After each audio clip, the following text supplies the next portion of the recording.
uma grande fraqueza nas pernas. Depois foi dominado por tal sonolência que se sentou na poltrona e encostou a cabeça, pesada como chumbo no seu espaldar. Mais tarde, Desidério não soube dizer se dormiu ou quanto tempo demorou aquele estado de torpor. Quando voltou a si, sentiu frio e lhe pareceu que um vento soprava sobre ele, como se a janela do quarto estivesse aberta. Essa sensação desapareceu rapidamente e toda a sua atenção concentrou-se sobre Dettingen, que se debruçava sobre o enfermo, colocando em sua boca colheradas da mesma água rosa que havia passado em seu corpo. Naquele momento o barão levantou a cabeça e fez-lhe um sinal para aproximar-se. Wallenrod ficou surpreso ao ver que a palidez mortal da criança havia desaparecido, uma abundante transpiração cobria todo o corpo e a respiração regular indicava um profundo sono. Sim, ele está dormindo. Agora não há mais perigo. Efetuou-se uma reação completa, respondeu Dettingen à muda pergunta estampada nos olhos de Desidério. Entretanto, chegamos no momento exato. Se tivesse passado uma hora a mais, eu nada poderia fazer, acrescentou com um sorriso. Que ciência fantástica! Como deve ser maravilhoso ter o poder de salvar a vida humana e secar as lágrimas de infelizes! Murmurou Desidério, apertando calorosamente a mão do barão. No rosto de Dettingen apareceu um claro e triste sorriso irônico. Meu entusiasmado rapaz, então foi sua ideia de trazer-me até aqui? E com isso prestou-me um péssimo favor. Não há rosas sem espinhos, e agora que salvei a criança, sobre mim irá desabar toda a multidão de médicos. Com raiva da própria incapacidade, eles começarão a inventar mentiras e calúnias para denegrir a verdadeira ciência, a ciência que eles desprezam e afastam, mas que é a única a fazer milagres e que realmente dá armas e forças aos seus servos dedicados para lutarem com sucesso contra a morte. Mas o acontecido desta noite mostrou claramente a ignorância deles, para ousarem falar muito, respondeu Wallenrod, ajudando Dettingen a guardar na caixa os objetos trazidos. Terminado isso, o barão abriu a porta do quarto contíguo. O casal real estava a sós. A jovem duquesa, que chorava silenciosamente, levantou-se imediatamente da poltrona e quis ver o filho, mas Dettingen segurou-a pelo braço. Silêncio, Vossa Alteza. O seu filho está salvo, mas o organismo está tão abalado que precisa de repouso absoluto. Podemos nos aproximar em silêncio e olhá-lo? Perguntou o duque. Sem dúvida. Vão e vejam que o pequeno príncipe não corre mais nenhum perigo. Após ver a criança, o duque, extasiado e radiante, aproximou-se de Dettingen e abraçou-o fraternalmente. Não encontro palavras para expressar-lhe a minha gratidão, disse ele emocionado. O senhor prestou-me um favor que não tem preço. Não esqueça que eu sou seu devedor por toda a vida. As suas palavras são para mim o pagamento mais do que suficiente pelos meus esforços. Mas permita-me, Vossa Alteza, fazer mais uma última prescrição sobre o enfermo. Pegue este frasco, seu conteúdo deve ser diluído em água e dado à criança para beber assim que ele acordar. Pode me dar. Farei isso eu mesmo. Disse o duque, feliz. Confirmando as previsões de Dettingen, os médicos não ficaram muito entusiasmados com a rápida e boa recuperação do pequeno príncipe. Ofendidos e irritados, ficaram pensativos em volta da cama da criança. Mas como admitir que uma ciência diferente da deles havia conseguido aquele milagre? Eu bem que avisei a Sua Alteza que no organismo da criança sempre se escondem forças desconhecidas. Observou venenosamente o médico-chefe. E o seu colega, professor Ente, acrescentou com empáfia, e eu não previ que haveria uma crise e que ela poderia ser benigna. Em todo caso, agora será fácil curar completamente a criança. Quando estas palavras chegaram aos ouvidos do duque, este desandou a rir e contou isto a Dettingen, que fez mais algumas visitas ao seu pequeno paciente, que se recuperava rapidamente. Capítulo 7. Cerca de 3 semanas após estes acontecimentos, chegou o dia de aniversário do príncipe herdeiro e o casal real resolveu comemorar festivamente o seu restabelecimento. Dettingen ficou extremamente surpreso ao receber o enviado especial, que entregou para ele sua filha o convite para a festa.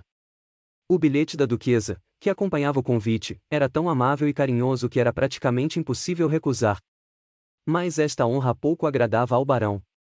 Absorto em seus estudos, ele desprezava a sociedade. Já Dagmara ficou entusiasmada e aguardava com impaciência o dia em que diante dela finalmente abrir-se-iam as portas daquele mundo desconhecido que ela tanto queria conhecer. E quando, no dia da festa, Dagmar entrou saltitante no gabinete de Dettingen para mostrar a sua linda roupa nova. Ele olhou-a com amor e um indescritível ar de tristeza. O infortunado e distante passado acordou em sua memória. Diante dele dançava Dagmara, feliz e orgulhosa de sua beleza, mostrando seu vestido de seda de cor azul clara, bordado com rendas brancas e buquês de miosotes e uma coroa dessas flores enfeitando seus lindos cabelos negros e cacheados.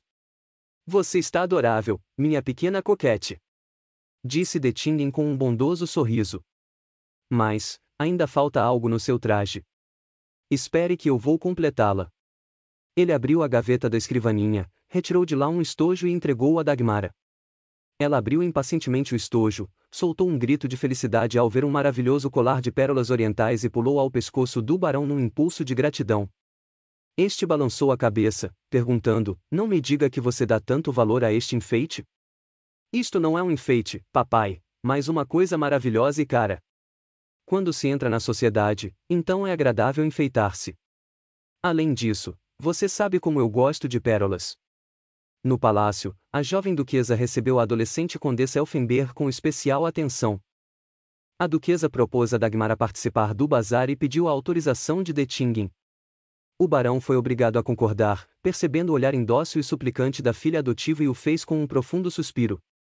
Pensativo, encostou-se a uma coluna e ficou observando os presentes entretidos em animada conversa. Ele se sentia mal, o ar parecia pesado e sufocante no meio daquela festiva e barulhenta multidão, envolta em interesses vulgares. Olhava com tristeza para Dagmara, sua pupila e filha em espírito, educada na pura atmosfera da ciência e do saber superior. Enquanto isso, parado a pequena distância da festiva e barulhenta reunião, Desidério não tirava os olhos dela, aparentemente inebriado com o estranho encanto que transbordava de todo o seu ser. Realmente, Dagmara destacava-se sobremaneira de outras jovens e adolescentes, pálidas, cansadas e descoradas, pela cor brilhante do seu rosto, seu extraordinário frescor e pela mente desenvolvida que fulgurava em seus olhos.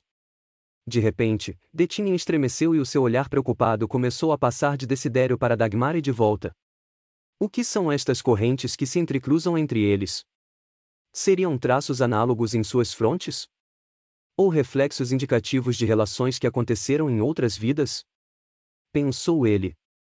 Repentinamente, ele foi tomado por um forte desejo de ir embora e levar Dagmara consigo, livrando-a da influência daquele novo ambiente. Mas, imediatamente, suspirou e baixou a cabeça. Imbecil! Como ouso tentar livrá-la do seu destino, destas poderosas correntezas que irão despojá-la de suas ingênuas ilusões? Minha pobre Dagmara! Você estará só entre esta multidão que irá odiá-la se não conseguir arrastá-la para a própria imundície e rebaixá-la ao seu nível. Mas, quem sabe? Pode ser que ela algum dia me critique por ter lhe dado tanto poder de assimilação e perspicácia, colocando-a intelectualmente acima do ambiente em que terá de viver. Tomado por uma vaga sensação de perigo, o barão saiu da pequena sala de estar e, aproveitando o momento certo, despediu-se alegando cansaço e saiu do palácio levando consigo Dagmara. Como o barão já havia pressentido, a sua visita à corte abriu uma brecha e agora ele já não poderia enclausurar-se como antes. Já Dagmara transformou-se em assídua frequentadora do círculo da corte. Certa vez, ao voltar para casa, ela contou a Dettingen tudo o que ouviu e acrescentou: é surpreendente como todas aquelas pessoas só pensam em casamento. Não importa o assunto que comecem, ele sempre acaba no casamento. Há alguns dias, a duquesa começou a perguntar-me se estou apaixonada por alguém e de quanto será o dote que você dará por mim. Parecia um interrogatório. Eu ri e respondi que você ainda não expressou vontade de vender-me e penso que dificilmente eu poderia ser comprada. Bravo, minha querida! Respondeu Dettingen, puxando Dagmara para si e beijando-a na testa. Você respondeu muito bem. Só o pensamento de que alguém poderia casar com você só pelo dinheiro já me estremece o coração. Como poderia haver felicidade entre um casal que está ligado pelo cálculo e não pelo amor? Você está entrando no mundo, minha pobre criança, e na sua idade o amor é muito traiçoeiro, portanto, seja cuidadosa, cuide bem do seu coração e não confie nas pessoas. Você ainda não sabe como são espiritualmente maléficos aqueles senhores jovens de corpo mais velhos de coração e quanta impiedade, egoísmo e vícios se ocultam sob a delicada aparência do homem é mundano. Você é bela demais para não atrair a atenção dos homens, que em sua maioria estão acostumados a vitórias fáceis. Assim, ao deparar-se com a sua virtude, um desses homens poderá casar facilmente com você, mas ele indubitavelmente irá vingar cruelmente a própria derrota. Você pagará caro pela aquisição de sua valiosa pessoa e terá uma amarga desilusão quando retirar a máscara do rosto jovem e atraente que esconde a careta de sátiro. Tudo isto irá causar-lhe grande sofrimento. Então, repito, seja cuidadosa. Dagmara ficou cabisbaixa. É difícil relacionar-se num mundo de desconfiança e enxergar inimigos em todos à sua volta. E se aqueles pontos de vista foram sugestionados pela desilusão e desconfiança próprias da velhice? Naquele instante, Saint André entrou no quarto. Ele estava muito pálido. Pelo seu semblante e olhar perdido, percebia-se que ele ouvirá as palavras de Dettingen, e este perguntou com um sorriso: "O senhor ouviu a nossa conversa?" O conde enrubesceu, mas respondeu sem vacilar: "Sim, e peço encarecidamente desculpas pela minha indiscrição." Durante alguns minutos ouvi suas palavras que, infelizmente, foram mais do que justas. Não passei eu próprio por todos os abismos do vício quando a vossa benfeitora mão me arrancou desta lama? Mas, parece-me que o senhor exagera os perigos que podem ser encontrados neste nosso, infelizmente, depravado mundo. As bases morais e a imaculada pureza da alma da Condessa Dagmar irão protegê-la contra quaisquer fraquezas, seu orgulho, energia e o intelecto extraordinariamente desenvolvidos, estarão de guarda contra quaisquer erros. Mesmo que digam que o amor tudo perdoa e suporta, Condessa, estou convencido de que a senhorita deixará imediatamente de amar uma pessoa que não pudesse mais respeitar. Ele se inclinou e seu olhar penetrante tocou os claros olhos de Dagmara, que o olhava pensativa. Dettingen balançou a cabeça e uma estranha expressão soava em sua voz quando ele observou: "A vida, meu querido Philippe, é cruelmente zombeteira. Ela costuma nos provar toda a nulidade das nossas posturas, obrigando-nos a assumir a mais repulsiva para nós, a pessoa que desdenha a traição. A vida com certeza ligará a dita traição, e o orgulhoso, ela com certeza obrigará a curvar-se precisamente diante de quem este despreza. A vida, com esperteza diabólica, obriga-nos a suportar aquilo que condenamos com nosso espírito e intelecto. Eu admito, papai, que no geral você está certo e a nossa fraqueza humana frequentemente nos obriga a negociar com a consciência", disse Dagmara com animação. "Mas, na minha opinião, existem circunstâncias em que tais fraquezas são inadmissíveis. Por exemplo, não se deve casar com um homem que se despreza, mesmo se, por infelicidade, apaixonar-se por ele. Isto, aliás, é impossível, pois o amor se baseia no respeito e ambos são inseparáveis. Mas, Condessa, a senhora está esquecendo que existe um ditado popular que diz que o amor tudo suporta e perdoa", observou o conde Saint André. "Mas não há traição e nem vícios. Uma mulher direita deveria renegar toda a sua base moral para apaixonar-se por tal homem.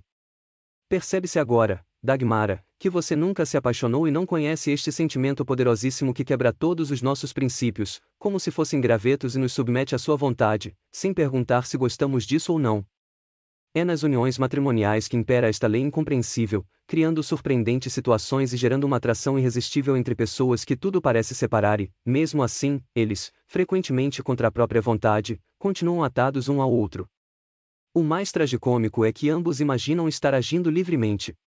Das desconhecidas profundezas do seu ser, surgem os auxiliares do destino que criam ilusões e incutem esperanças que nunca se realizarão, mas que inexoravelmente conduzem ao objetivo estabelecido pelo incompreensível e impiedoso destino. Como resultado, é muito comum vermos pessoas de bem casarem com pessoas devassas e mulheres puras como anjos virarem esposas de egoístas depravados que não sabem amá-las nem dar-lhes o devido valor. Ouvindo você, papai, eu sinto calafrios. Mas, apesar de suas agourentas palavras, eu me permito ignorar o destino e declarar que só vou casar com o homem ideal", exclamou Dagmara, com uma sonora risada. "Tome cuidado! Pois o destino, só por castigo, pode arranjar-lhe como o marido mais imprestável dos idiotas", respondeu alegremente Dettingen. Todos riram. Depois a conversa derivou para outros assuntos e não podia deixar de fora o baile de máscaras, que era a coqueluche do momento. Dagmara contou que, para aquele baile, a duquesa inventou uma loteria na qual seriam sorteados os homens e a dama que ganhasse o cavalheiro designado a ela pelo destino teria de ficar a festa toda com ele. Aí está a oportunidade para você testar a jocosidade do destino. Se ela escolher para você algum notório pândego como o Barão de Wallenrod, o observou Dettingen. "Ah, não. Eu prefiro Eigenbrück", retrucou Dagmara, às gargalhadas. Os interlocutores a acompanharam, pois ela se referia a um rapaz louro, rosado, imberbe e extremamente tímido, apelidado de Querubim. Finalmente, chegou o dia da festa. O grande salão de recepções do palácio foi transformado num fundo de oceano. Nas paredes colocaram-se quadros com longínquas paisagens oceânicas. Em todos os cantos viam-se estranhas grutas, gigantescos galhos de corais e enormes algas marinhas. Por toda a sala foram distribuídas cadeiras em forma de rochas e conchas que foram sendo ocupadas pelos convidados, trajando as mais estranhas fantasias. Somente o duque e sua mãe, sentados na primeira fileira, contentaram-se com uma simples fantasia de dominó. O fundo do salão estava oculto por uma cortina que estampava ondas do mar e, quando ela foi levantada, apareceu um mágico e peculiar quadro vivo que provocou frenéticos aplausos. De um lado do cenário, havia uma galera espanhola de polpa em madeira trabalhada e dourada. A galera estava tombada de lado, com o casco arrebentado. A tripulação, vestida com trajes pomposos da época de Velázquez, estava dispersa em poses pitorescas por entre os escombros de mastros e cordames.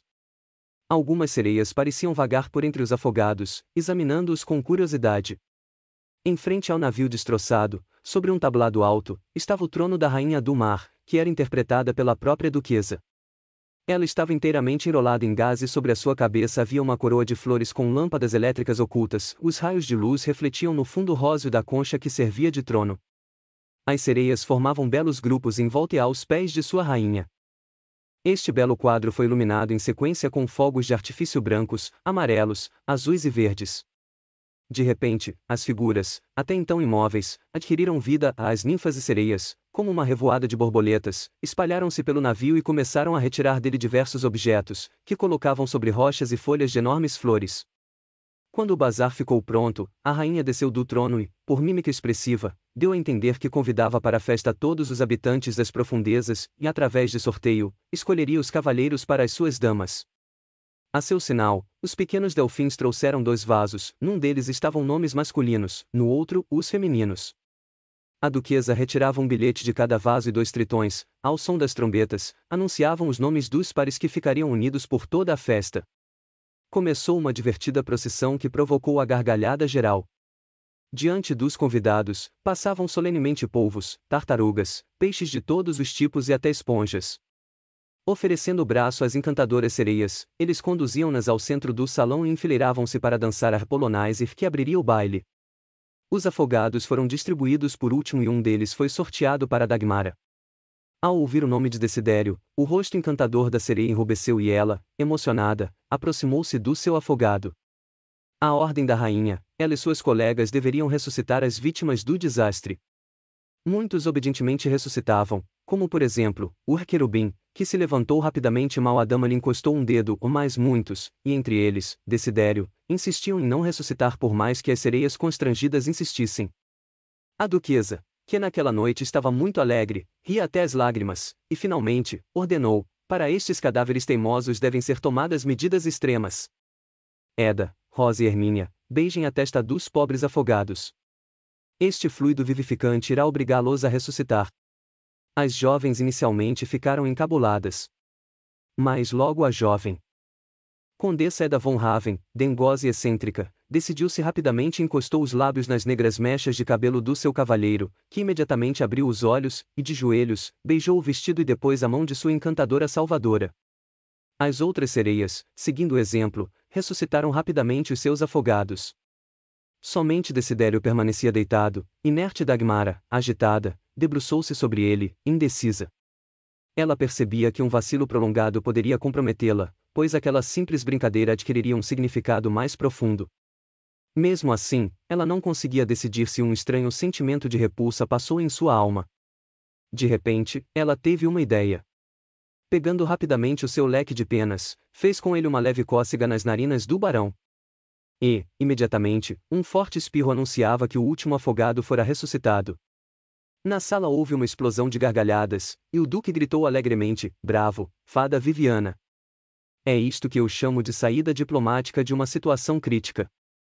Só Desidério não conseguia rir, o seu amor próprio foi ferido e ele ficou numa situação ridícula diante dos presentes. E foi derrotado por aquela insolente garotinha. Mas ele era demasiadamente mundano e experiente dissimulador para demonstrar a raiva que o sufocava e, por isso, foi o primeiro a rir e rapidamente pôs-se de pé. Condessa, a senhorita fica me devendo, disse alegremente, beijando a mão de Dagmara. E ela nem suspeitava que o tom seco e as veias inchadas na testa eram sinais de profunda ira. Dagmara também não percebeu o seu olhar venenoso e pungente enquanto conversava com as damas. Terminada a primeira dança, Desidério deixou a sua dama e o resto da noite tratou-a friamente, insistindo em cortejar a filha de um diplomata estrangeiro. Inicialmente Dagmara ficou chateada e sentiu-se ofendida, apesar do seu sucesso com outros cavalheiros que, um atrás de outro, convidavam-na para dançar.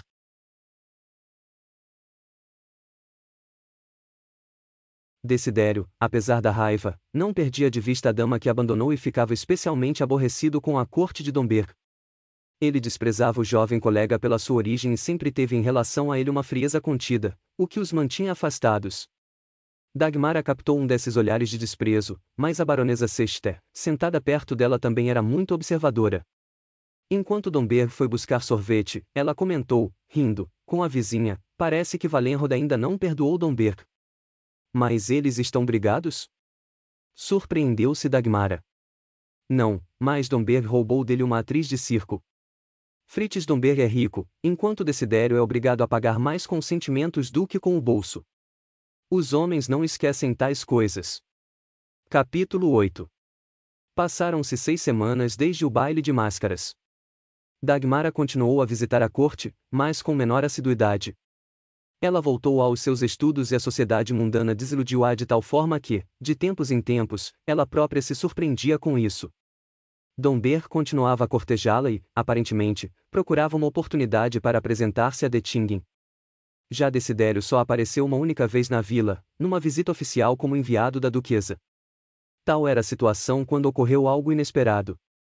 Dettingen e a filha trabalhavam na torre, no quarto cujas janelas davam para a estrada que levava à cidade. De repente, Dagmar olhou pela janela e exclamou: Santo Deus! Pai, veja! Um cavalo disparou e está arrastando o cavaleiro. Ambos correram para a janela e viram como os outros 2 cavaleiros tentavam em vão alcançar o cavalo raivoso. De repente, dos portões da vila surgiu um homem, segurou as rédeas que se arrastavam pelo chão e agarrou-se ao pescoço do cavalo. Alguns instantes depois, o animal estancou. O salvador era o jovem cavalariço de Dettingen e os 2 cavaleiros, oficiais hussardos que, apeando dos cavalos, aproximaram-se do colega ensanguentado e com o uniforme rasgado, a sua perna ainda estava presa ao estribo. Dettingen e Dagmara desceram rapidamente da torre. Quando saíram ao portão, o ferido já tinha sido levantado e colocado no banco de jardim. Um dos oficiais segurava-o enquanto o outro enxugava o seu rosto ensanguentado. É o barão Valenrod. Oh, meu Deus! Ele morreu, exclamou Dagmara com dó. Enquanto Dettingen dava as ordens necessárias para levarem o ferido para dentro de casa, um dos jovens oficiais contou a Dagmara que eles acompanhavam Desidério ao pavilhão de caça, a serviço do duque. O barão montava um cavalo que comprara havia poucos dias. Todos aconselharam-no a não montá-lo, pois até o antigo dono não escondia o forte temperamento do animal. Desidério, entretanto, contando com a sua perícia e experiência de ginete, caçoou de todos os avisos. E, realmente, durante um certo tempo o cavalo se comportou bastante bem. Mas no caminho de volta do pavilhão, o cavalo se assustou repentinamente com o vendedor de panelas de ferro e disparou sem obedecer às esporas nem ao chicote. Depois, com um salto inesperado para o lado, jogou o cavaleiro para fora da cela e arrastou-o consigo. O ferido foi colocado num dos quartos no andar térreo e, enquanto despiam, Dagmara correu até o gabinete do pai para preparar os ungüentos e faixas. Dettingen descobriu na cabeça de Desidério uma profunda e perigosa fenda. Ele também estava com o braço e a perna deslocados e o corpo coberto de arranhaduras, fendas e machucados. Balançando a cabeça, Dettingen começou por recolocar no lugar o braço e a perna, enfaixou a cabeça e cobriu o corpo do paciente de compressas. Terminando o trabalho, pediu aos oficiais que voltassem imediatamente à cidade para chamar os médicos e também providenciar a transferência do ferido para a casa dele. Eu fiz tudo o que dependia de mim para prevenir uma perigosa infecção. O resto é trabalho de médicos e da mãe do ferido, acrescentou o barão, apertando as mãos dos oficiais, que agradeceram calorosamente a sua ajuda. O ferido caiu num pesado coma, respirando com dificuldade e, por vezes, emitindo gemidos de dor. Dettingen, de senho franzido, andava pelo quarto, enquanto Dagmara preparava calada uma beberagem refrescante, por vezes olhando para o ferido com profunda compaixão. Toda vez que Dettingen reparava naqueles olhares, ficava ainda mais taciturno. O acontecido não lhe agradava nem um pouco. Como médico, ele compreendia perfeitamente que transferir o ferido para a cidade era praticamente impossível e, por outro lado, não queria deixá-lo em casa por causa de Dagmara, cujo coração juvenil poderia criar um perigoso afeto pelo paciente. Desidério era suficientemente belo para agradar a uma mulher e suficientemente vaidoso e superficial para aproveitar o tempo de convalescença e conquistar o coração de sua bela enfermeira. Aquilo seria uma agradável diversão para ele, mas para Dagmara seria uma amarga desilusão, pois ela era demasiado pobre para que aquele digno representante da dourada juventude, narcisista, depravada e avarenta casasse com ela. Envolto em seus pensamentos, Dettingen sentou-se junto à mesa onde a moça continuava a preparar a beberagem e, de repente, o corpo do barão começou a tremer, sua cabeça foi jogada sobre o espaldar da poltrona e a sua respiração ficou pesada e intermitente. Dagmara debruçou-se sobre ele, assustada. Ela já conhecia aquele estranho estado do barão, quando diante dele abria-se uma visão do futuro e de seus lábios saíam palavras proféticas. Naquele instante Dettingen arregalou os olhos penetrantes e vítreos, agarrando a mão da moça, murmurou surdamente: "Não tenha pena dele. Tenha cuidado com o homem que está deitado lá, semi-morto, para que ele não seja fatal para você. Seria melhor que ele tivesse morrido do que cruzado o seu caminho. E eu já não estarei mais aqui para protegê-la. Ah! Se fosse possível saber de antemão todas as obscuras voltas do destino, o ser humano conseguiria fugir deste abismo que o atrai como o fogo que atrai as borboletas e as queima." Dagmara, pálida e trêmula, ouvia essas entrecortadas mais significativas frases e naquele momento sentia um quase ódio por Desidério. Às vezes este sentimento estranho e inexplicável ilumina o espírito do homem como um raio que ilumina o céu, alertando sobre a ameaça de perigo e obrigando a tremer de medo diante do desconhecido. Mas o homem acredita somente naquilo que ele próprio quer e só se lembra do raio profético quando o trovão rebombar e a tempestade se desencadear sobre ele, como castigo por ignorar o aviso do destino. Tal tipo de raio reforçou a vaga desconfiança e a surda repulsa que por vezes despertava no espírito de Dagmar a presença de Desidério. Era algo indefinido, quase um sentimento de ódio. "Pai!" dizia ela, encostando os lábios na mão de Dettingen, quando ele estremeceu e endireitou-se.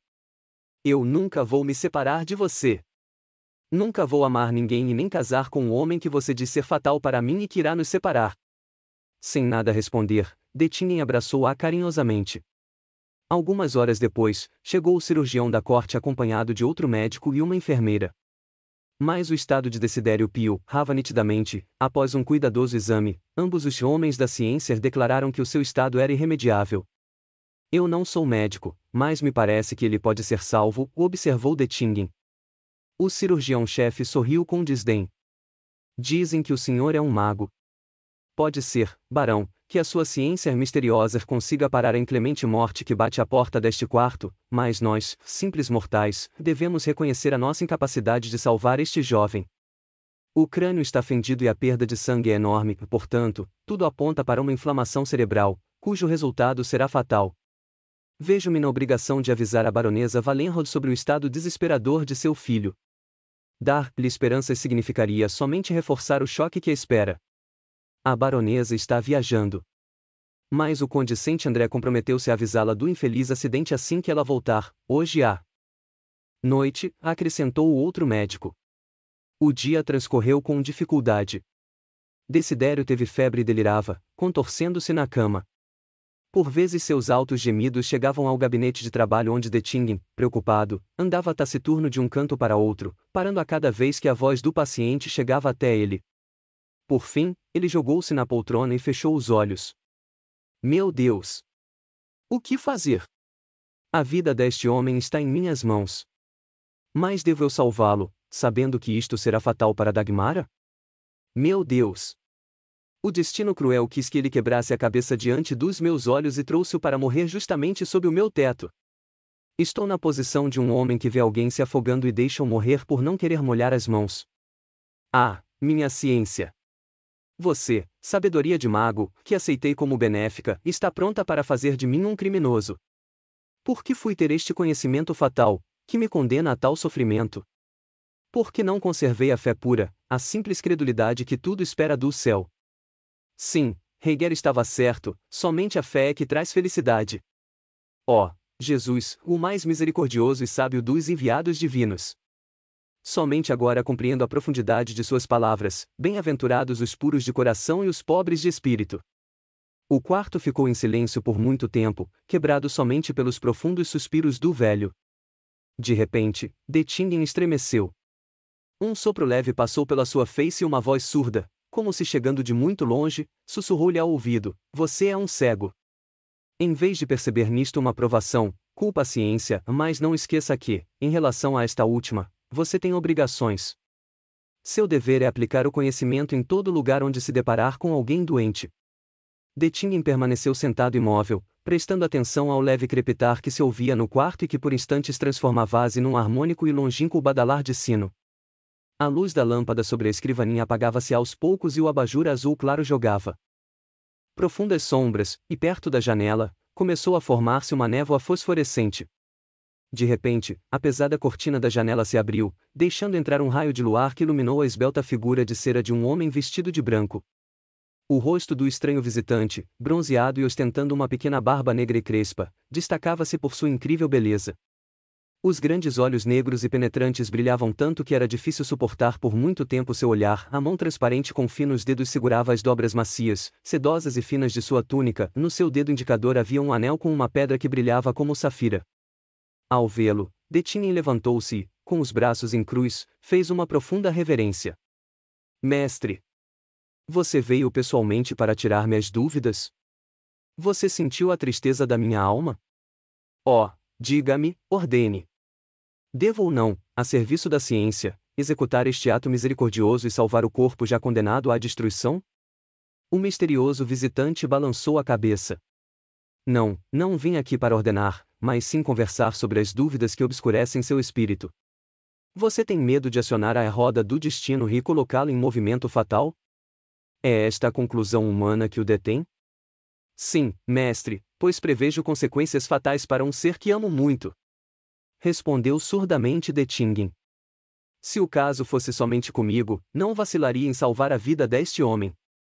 Mas você sabe que adquiri o conhecimento muito tarde e o meu corpo, desgastado pela idade, já não possui mais a força vital capaz de provocar a corrente poderosa que estanca e afasta o fluido destruidor da morte.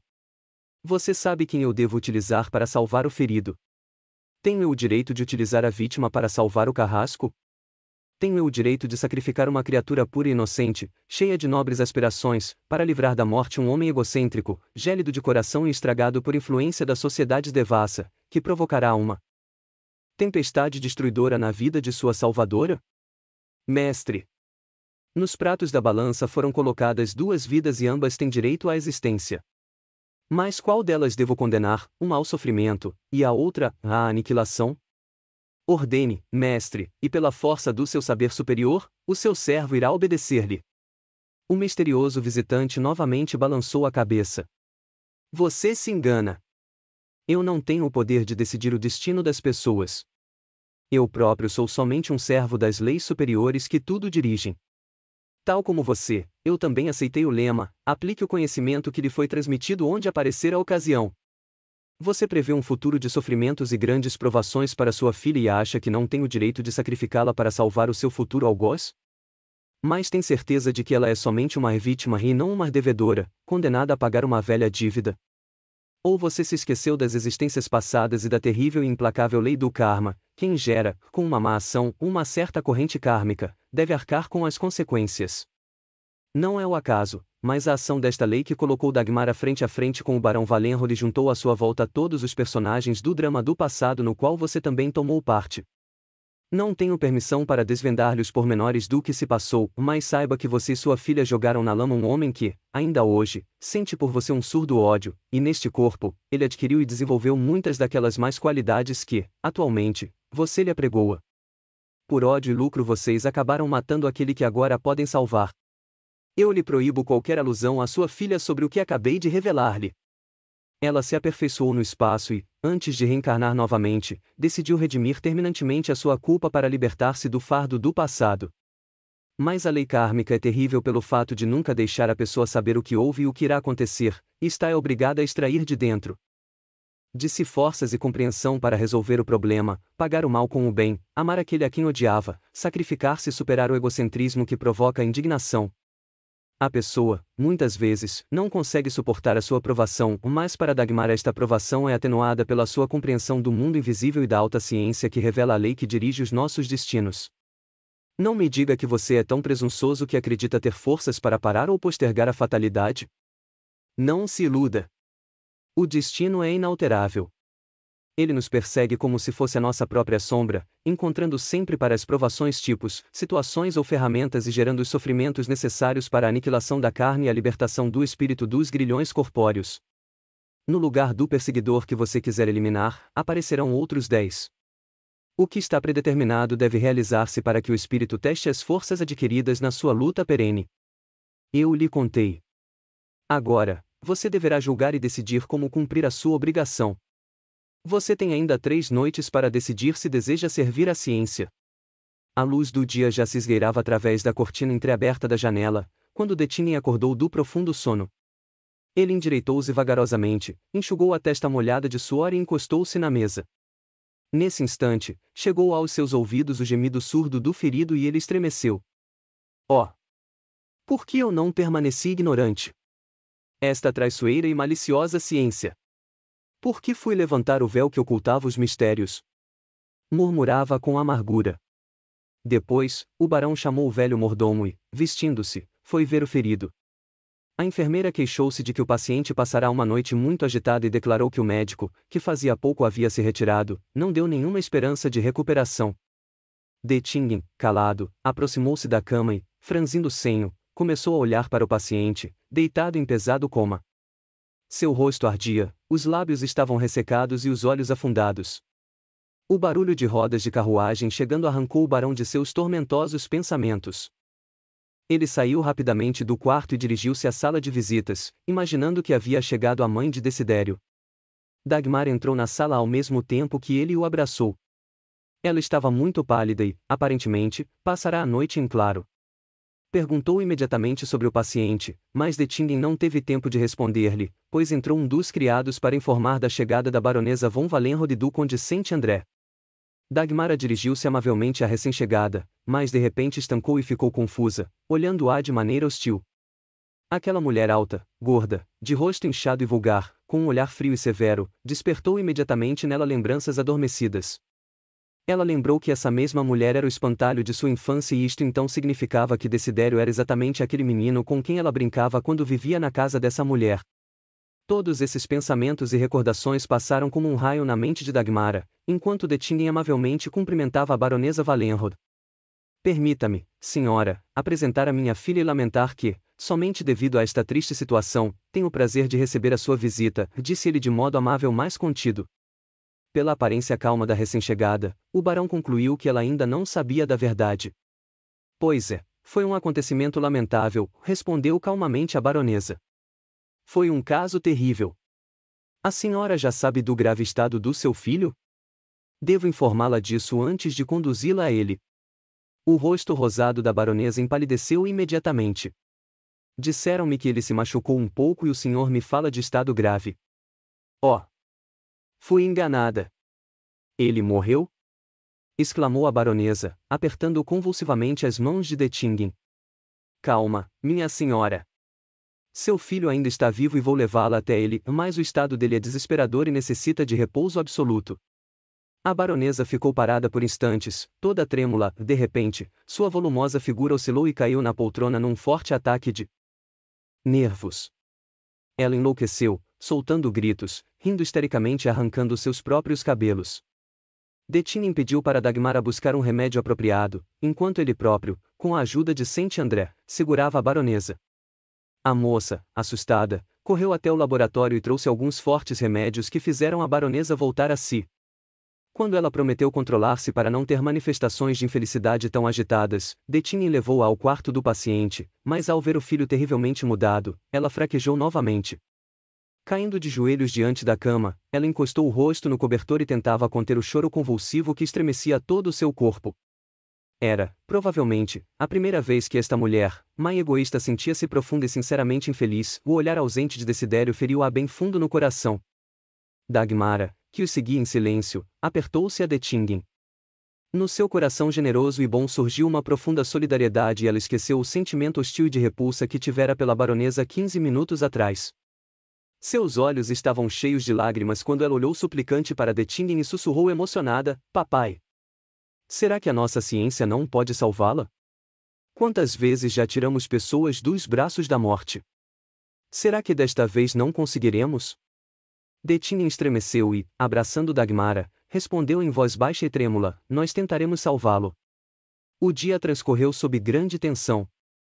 A baronesa ocupou um lugar na cabeceira do leito de Desidério, mas em vez de ajudar a enfermeira, só atrapalhava, tendo crises de desespero, ao menor gemido do paciente, que ameaçavam transformar-se a qualquer instante em ataques histéricos e lágrimas não paravam de jorrar de seus olhos. À tarde a senhora Wallenrod ficou tão fraca que o médico achou por bem dar-lhe um forte narcótico e ordenou-lhe que fosse imediatamente dormir. Bastante contrariada, a baronesa obedeceu, e depois de Dettingen jurar que ele pessoalmente manteria o paciente sob observação, ela se retirou conduzida por Dagmara para um quarto preparado para ela. Apesar da desgraça, a baronesa olhava com curiosidade a jovem que, com voz baixa e calma, dava as últimas ordens aos criados quanto à arrumação do quarto da hóspede. Ela é muito parecida com a mãe, que pensava a baronesa. Dagmara parece mais séria, mas é tão perigosa quanto Edith. Se Desidério não estivesse tão doente, nem deveria ficar por aqui. E quando Dagmara retirou-se após desejar-lhe boa noite, a baronesa acompanhou a sua formosa e delicada figura com um olhar sombrio e hostil. Dagmara foi para o seu quarto e, trocando o vestido por um simples penhoar branco de casimira, dispensou a camareira, sentou perto e ficou pensando. Não tinha sono e uma multidão de lembranças veio-lhe à mente. Com uma clareza doentia ressurgiram as cenas penosas e os maus tratos que recebia da baronesa e do filho, que nunca perdia a oportunidade de jogar nela a culpa de todas as suas travessuras. Com o desenrolar do novelo, uma lembrança trazia outras. Por fim, ela lembrou-se de um fato particularmente amargo da sua infância que aconteceu uns dias antes de sua partida e que a impressionou muito. Desidério quebrou um grande vaso chinês, de que a baronesa gostava muito e, querendo fugir da responsabilidade, correu imediatamente para a mãe, dizendo que Dagmara quebrara o vaso. A baronesa ficou possessa e castigou cruelmente Dagmara, chamando de mentiras deslavadas todas as desculpas da inocente criança. Não satisfeita com o castigo imposto, a baronesa deixou-a trancada por um dia inteiro sem comida. Somente à noite, quando a baronesa foi com o filho ao teatro, a bondosa Goldberg libertou-a, deu-lhe comida e carinho. A amarga ira encheu o coração de Dagmara, e ela energicamente tentava afastar estes sentimentos. Deus a tirou das mãos de sua perseguidora, e premiou-a com anos de vida feliz e pacífica por aqueles meses de sofrimento. Agora, o Pai Celestial enviava-lhe mais uma oportunidade de cumprir o seu grande mandamento e pagar o mal com o bem. Como poderia ela, em tais condições, ficar guardando um mísero rancor? A entrada de Dettingen interrompeu os pensamentos de Dagmara. Percebendo a palidez e o ar preocupado do pai, Dagmara correu para abraçá-lo e perguntou: Você está doente, papai? Ou o nosso paciente piorou? Não, minha criança, não. Vim buscar você para realizarmos o encantamento que deverá parar a morte do corpo condenado de Desidério, respondeu, sério, Dettingen. Mas antes, devo mais uma perguntar-lhe se você quer me ajudar e se concorda em sacrificar a sua vitalidade para salvar a vida dele. Mas, é claro que sim, papai. Respondeu sem vacilar Dagmara. Eu cederei de bom grado a minha vitalidade para salvar esta jovem vida e também salvar para a baronesa, de quem não gosto, o seu único filho. As forças superiores nos dizem para que sejamos misericordiosos com o próximo. Vamos, papai, haja conforme as leis da sua ciência. Confio totalmente em você. Dettingen, calado, apertou-a contra o peito e juntos saíram do quarto. Uma hora depois, Dettingen dispensou a enfermeira, dizendo-lhe que cuidaria sozinho do paciente. Mais tarde, Dagmara se juntou a ele. Enquanto o barão colocava na mesa o conteúdo da caixa que trouxera consigo, a jovem, encostando-se aos pés da cama, observava o paciente cujo pálido rosto já parecia ter a marca da morte. E aquele bondoso e piedoso olhar pareceu provocar um efeito revigorante. Desidério abriu os olhos e murmurou: água. Dagmara deu-lhe a beberagem preparada pelo pai e ele, revigorado, agarrou-lhe a mão e sussurrou, olhando-a com súplica: salve-me. O seu pai pode fazer isso. Eu quero viver. A vida é tão bela. Dedicarei todo o resto da minha existência a provar-lhe minha gratidão. Confie em Deus. O senhor vai viver e meu pai irá curá-lo, respondeu Dagmara com a sua característica bondade infantil, piedosamente apertando-lhe a mão. Um sorriso desdenhoso e indescritivelmente amargo passou pelo rosto de Dettingen.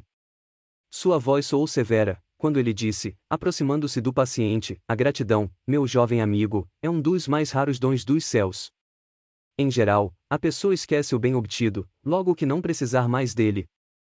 Mas este não é momento para discussões filosóficas. Feche os olhos e fique deitado tranquilamente. Sem se ocupar do paciente, Dettingen fez Dagmara sentar-se numa poltrona perto da cabeceira da cama e executou alguns passes sobre sua cabeça. Momentos depois, a garota caiu em sono profundo, jogando a cabeça para trás. Dettingen colocou então sobre a mesa um recipiente com água, prendeu em sua borda uma vela de cera, torceu as suas pontas em forma de ferradura e acendeu-a em seguida, levantou as mãos e concentrou-se com tal tensão que as veias incharam em sua testa. Alguns instantes depois, aproximou-se de Dagmara, deitada e desfalecida, pegou sua mão fria e imóvel e colocou-a na mão do ferido. Abriu um frasco de formato estranho e borrifou com o seu conteúdo a cama e o vestido da moça, sussurrando palavras rítmicas e incompreensíveis. Um estranho e sufocante aroma inundou o quarto. A partir do momento em que a mão da moça foi colocada na mão de Desidério, este foi tomado por um profundo torpor. Ele estava completamente consciente, mas não podia mexer-se. Aos poucos, foi sentindo como um frescor fortificante que começou a preencher o seu corpo. O peso na cabeça enfraquecia aos poucos, a fenda já não doía tanto, e todo o corpo começou a suar abundantemente, o que o aliviava sobremaneira. Ele percebeu que da mão de Dagmara saía uma corrente vivificante, passando como uma torrente de fogo por suas veias em direção ao coração e batendo nele com tal força que ele sentia estremecer. Desidério sentia como o fluxo quente enchia-o de nova vida, seus pulmões alargavam-se, os nervos fortaleciam-se e as forças se renovavam. Com um suspiro de enorme alívio, Desidério abriu os olhos. Seu primeiro olhar recaiu em Dagmara. Ela jazia pálida e imóvel como um cadáver, e parecia que toda a vitalidade do jovem organismo havia passado para o corpo do paciente. Nesse minuto, Dettingen pronunciou com voz baixa e solene: a morte os ligou e a morte os separará. A fusão dos elementos irá atraí-los um ao outro, que a sua união seja de amor e não de ódio. O grande mistério das forças ocultas realizou-se. Os pensamentos de Desidério começaram a misturar-se e ele, quase imediatamente, caiu num profundo e fortificante sono. Então Dettingen levantou Dagmara e levou-a para seu quarto. Colocando-a na cama, ele começou a massagear as suas mãos e pés, que estavam frios, executou alguns passes sobre a sua cabeça e, em seguida, despejou em sua boca o conteúdo do frasco que trazia no bolso. O torpor de Dagmara desapareceu rapidamente. Seu rosto readquiriu a costumeira cor delicadamente rosa e logo a respiração tranquila e uniforme mostrou que ela estava dormindo profundamente. Dettingen olhou-a com amor, mas em seu rosto permanecia a preocupação e a sua voz tinha uma profunda tristeza quando ele sussurrou: obedecia à lei da iniciação. Que este ato de alta ciência não se transforme em ato diabólico. No dia seguinte, chegaram os médicos e constataram perplexos que o paciente tivera uma reação milagrosa e incompreensível. A inflamação desaparecera completamente e a fenda, mesmo que ainda dolorida, já não oferecia nenhum perigo e precisava somente de simples curativos para fechar-se em definitivo. Desidério, feliz e grato, declarou que devia a sua cura exclusivamente à ciência misteriosa do barão. Os médicos deram de ombros, mas não retrucavam, e o velho cirurgião-chefe confessou com sinceridade: não podemos ir contra os fatos. Uma certa magia que nós, simples mortais, desconhecemos, realizou este milagre com o senhor. Atesto isto sem qualquer explicação. Agora, só posso receitar-lhe simples curativos, tranquilidade e silêncio total para que o restabelecimento completo aconteça sem dificuldades. A baronesa ficou muito feliz e expressou ao barão o seu ardente reconhecimento. Ela visitava o filho todo dia, sentando-se ao lado de sua cama, mas à medida que a recuperação avançava, as suas visitas começaram a rarear. E quando Desidério levantou da cama pela primeira vez, ela quis levá-lo para casa. Dettingen opôs-se a isto, dizendo que a cabeça do paciente ainda não podia suportar nem o menor estremecimento e a baronesa cedeu, mas alguns dias após, ela disse ao filho que iria ausentar-se por 2 semanas para visitar uma amiga muito doente. Na realidade, a baronesa de Wallenrod não suportava a presença de Dagmara. Embora a moça não demonstrasse nenhuma raiva, e nunca dissesse uma única palavra sobre o passado, só a presença dela já irritava a baronesa. As semanas seguintes foram para Desidério como um sonho encantado. Ele não só sentia que estava se recuperando fisicamente, mas também o seu espírito se deliciava com a paz e um interesse intelectual que ele nunca havia experimentado. Pela primeira vez na vida ele estava numa pacífica e saudável atmosfera de uma verdadeira vida familiar e as horas passavam imperceptivelmente em conversas agradáveis e sempre instrutivas. Agora ele entendia o deslumbramento que Saint André experimentava na companhia do venerando sábio e de sua filha. Com ingênuo egoísmo, ele ficou feliz quando seu amigo foi repentinamente chamado pelo pai para resolver problemas familiares e ele pôde deliciar-se sozinho da companhia de Dettingen e, principalmente, de Dagmara. A encantadora garota despertava nele um interesse cada vez maior. A doença aproximou-os involuntariamente e criou entre eles relações amigáveis que lhes lembravam a infância, mesmo que nenhum dos dois jamais tivesse falado do passado. A baronesa voltou da viagem e Desidério restabeleceu-se definitivamente, mas não conseguia decidir-se a deixar a vila. Ele percebia que os encantos de Dagmar eram perigosos, pois na sua opinião, ela não era suficientemente rica para casar com ele e, além disso, sua mãe nunca aprovaria essa união. E, apesar da voz da razão, ele não ia embora. Quando Saint André voltou, ficou bastante surpreso com a atitude do amigo e, sem acanhamento, disse-lhe que estava mais do que na hora de ele sair de lá. Se por bondade e delicadeza, o barão e sua filha não lhe dão a entender que você deve ir embora, então você mesmo deveria perceber que a sua presença excessivamente prolongada nesta casa está comprometendo a condessa Elfenberg. E isto é uma retribuição muito mal criada pelo favor que lhe fizeram. Desidério, enrolando a ponta do seu bigode, olhou de forma suspeita para o amigo, mas nada respondeu e ficou. Alguns dias mais tarde, Saint André retomou o assunto, mas desta vez num tom menos amigável. A sua permanência aqui já está servindo de troça a todos e é motivo das mais animadas discussões. Berta Domberg acha que você ficou noivo, observou ele. Um forte rubor cobriu a face pálida de Wallenrod. Que bobagem! Eu nem penso nisso. Tenho certeza disso. Mas, é mais um motivo para acabar com todos estes maldosos boatos, respondeu secamente o conde.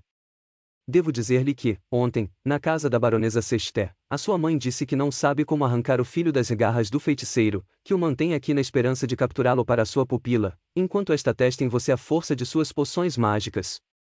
Todas as mexeriqueiras da cidade estavam lá, e isto obviamente garantirá a divulgação suficiente da fama que Dagmar e seu pai adquirirão pela sua amizade. A voz de Saint André soava com irritação e desprezo e Desidério, ferido em seu orgulho, saltou da poltrona raivoso. Mas isto é uma detestável mentira.